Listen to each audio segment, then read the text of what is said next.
All right. Today, I forgot who it was, but somebody recommended it. Mixing 1910 and 1920. We've never did it, and we're running short on the 1910, so it's the perfect time. Pour a little bit for B. Well, this is you, right? I'm about to pour B as a B, but we're going to do this first. 19. Tell me when for the 1910. When? All right. And you got to tell me when for the 1920. This is, man, like hard to take off. Tell me when. When for the 1920. All right. And I'm going to use your guesstimation for me too. All right? Okay. Tell me when for the 1910. All right. Put the top back on. All right. And tell me when for the 1920. When? All right. We're going to do a little. Most people have had 1910 and 1920. If I could sip on one every day, 1910 would be it. But if I just want to get to the point, it's 1920. So this should be meet you in the middle. On the nose already. The Hubble Bubble, bubble gum, and spice. Oh yeah, you get that bubble gum. It don't diminish. Now I wish I poured a little bit of each to smell the difference between the noses, but we can do that on another video, another day. Try it all three. But the sound, the smells. I said sound. It smells a little subdued compared to how it should be more magnified. Maybe it's like cancel each other out instead of Wonder Twins activate. Maybe it is made it less, less special. It's like a Green Lantern versus somebody from Sinestro Corps. Yellow and green, fighting each other. That would be funny, like a cartoon, like a messed up Voltron, like they better apart. Yeah, they better apart. That's funny. That's funny. Let's separate.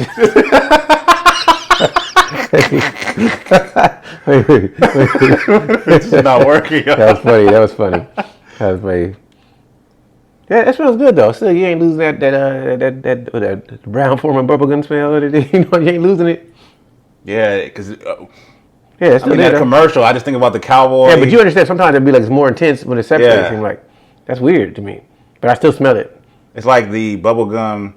Yeah, get some of that spices. It smells good though. And cherry. Yeah.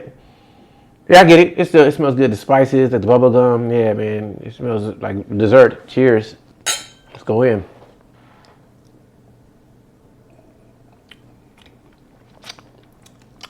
Still tastes good though. It tastes real good. And I'm trying to think. Do I like it better separate? Pour another one by itself. We got. Got a glass right there. Oh, okay. Let me try it. A little bit of splash. Go with the. I know I love 1910, so let me go to 1920 by itself first and see. A little splash. Perfect. It's more than enough. You want a little splash? Yeah. Of the. What? 1950? Oh, you want 1910 as opposed to trying it? I was going to try them both, but it don't matter. It'll work out. We're sure cooties. Cooties. All right. There you go. This is 19. Perfect. If you be I wonder if that dude, whoever did the sound effect, if you could be any Street Fighter character, who would you want to be? I like Gal. Gal? Yeah, I think I probably, if I could be one, like I like to play with Ken. I like to be E Honda.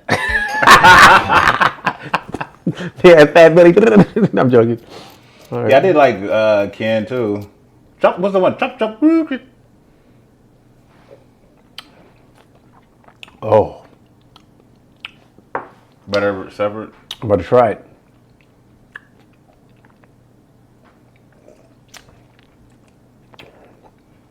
It's both good. Both good. I think it's more a distinction when it's separate, but it's still good. And I already know my favorite 1910 taste is it. But you can't go wrong. Hey, a little less intense, a little more intense. And the fine whiskey, to me, tastes the crown. What I was going to say is the dude who did the voice for... You ever tried it? Perfect. You ever tried it? This is the... That's the 1 to 15.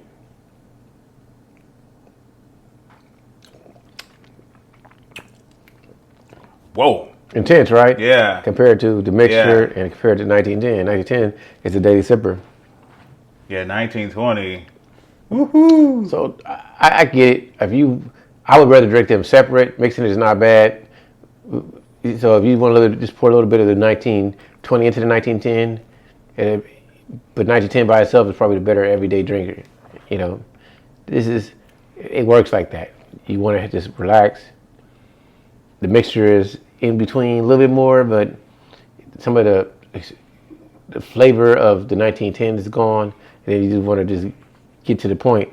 Well, speaking of Street Fighter, if I were ready to fight, I'd rather drink the 1920 when I'm about to relax and just chill after the fight. And I won 1910. I get it. I can go with that. You know, the old fine whiskey, to me is look at it. You know, it's going. I will drink the Prohibition style, but when I get to this point, there's so many other ones at this strength that I want to drink besides this. So, like if I had a Elijah Craig Barrel Proof, or I had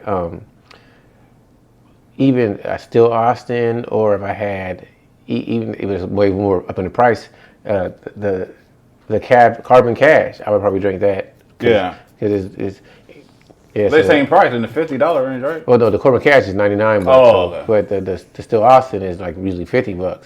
So I'm gonna take Still Austin over 1920. But 1920 is real good. I can think of other cash drinks at that price that I gotta really think about the $50 cash drink price. I gotta think about Larceny. Larceny, normally it should be that price around that, the barrel proof. So even Elijah Craig should be $60 normally. That's what it should be, but they always mark it up. You know what I mean? So yeah, it's a lot of good ones at 1920 price, but 1910 ain't too much knocking this out the box at its price point. If it is, people gotta let me know, but they're really hard to find. I can't think of too much that if you had the 1910 and you had, how much is the Henry McKenna 10-year normally? I think it was like $60. So you had to, I choose, it depends. It depends on the day, because the Henry McKenna is good. I ain't had it in a long time. But 1910, I wouldn't be mad and want the Henry McKenna. Anyway, I gotta try them side by side. That's my thoughts anyway. So much out there though, man. I feel like I needed to start buying unknown people to see what it's like, you know, just to try it. Drinking unknown people? Booger bourbon. 4 years into snot-filled barrels. Booger bourbon. Drinking unknown people. Hey, what I was going to say earlier. Straight from the anus whiskey.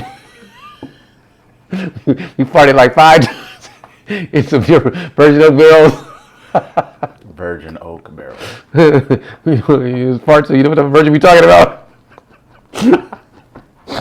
Hey. Okay, I'm done. That was, the voice of Street Fighter, perfect. Yeah. I wonder if he, the dude who did that voice, used it on a phone conversation. You know what I'm saying? Like he maybe. He probably got somebody with that. Yeah. They call it perfect. Or like James Earl Jones, Vader, right? He had to be on the phone with somebody. One time he had to do it. Yeah, like I found your luck of faith, District. I can see him doing it. He's trying to get his car fixed, and they were like, I don't know, it might be like $1,500. I found your lack of faith, District. I'm still laughing at. Have you heard of the legend of McCollin the Price? Oh yeah, that was funny. The story of the legend. Have you heard the story of McCollin? Darth McCollin. Yeah, Darth McCollin the Price. That was hilarious. Yeah, bravo for that, bro. Bravo. The legend, the story. I got to go back and watch Revenge of the Sith and say, did he say the legend or the story? Have you heard the story of Darth Plagueis the Wise? I said, man, that was an excellent quote for that one. But James Earl Jones, in the sack, had to, do that voice. You know what I'm saying? He had to. Oh, I can see him with a woman. I find your lack of faith disturbing. No. Like I said, they call him, yes, Daddy, no. I'm your father.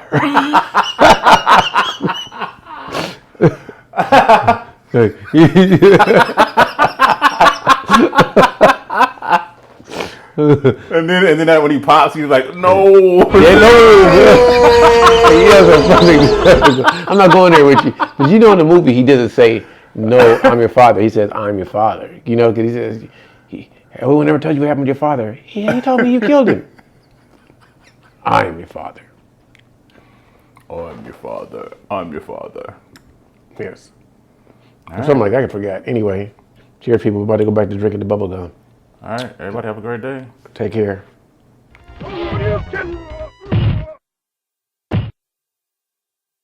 You win. Perfect.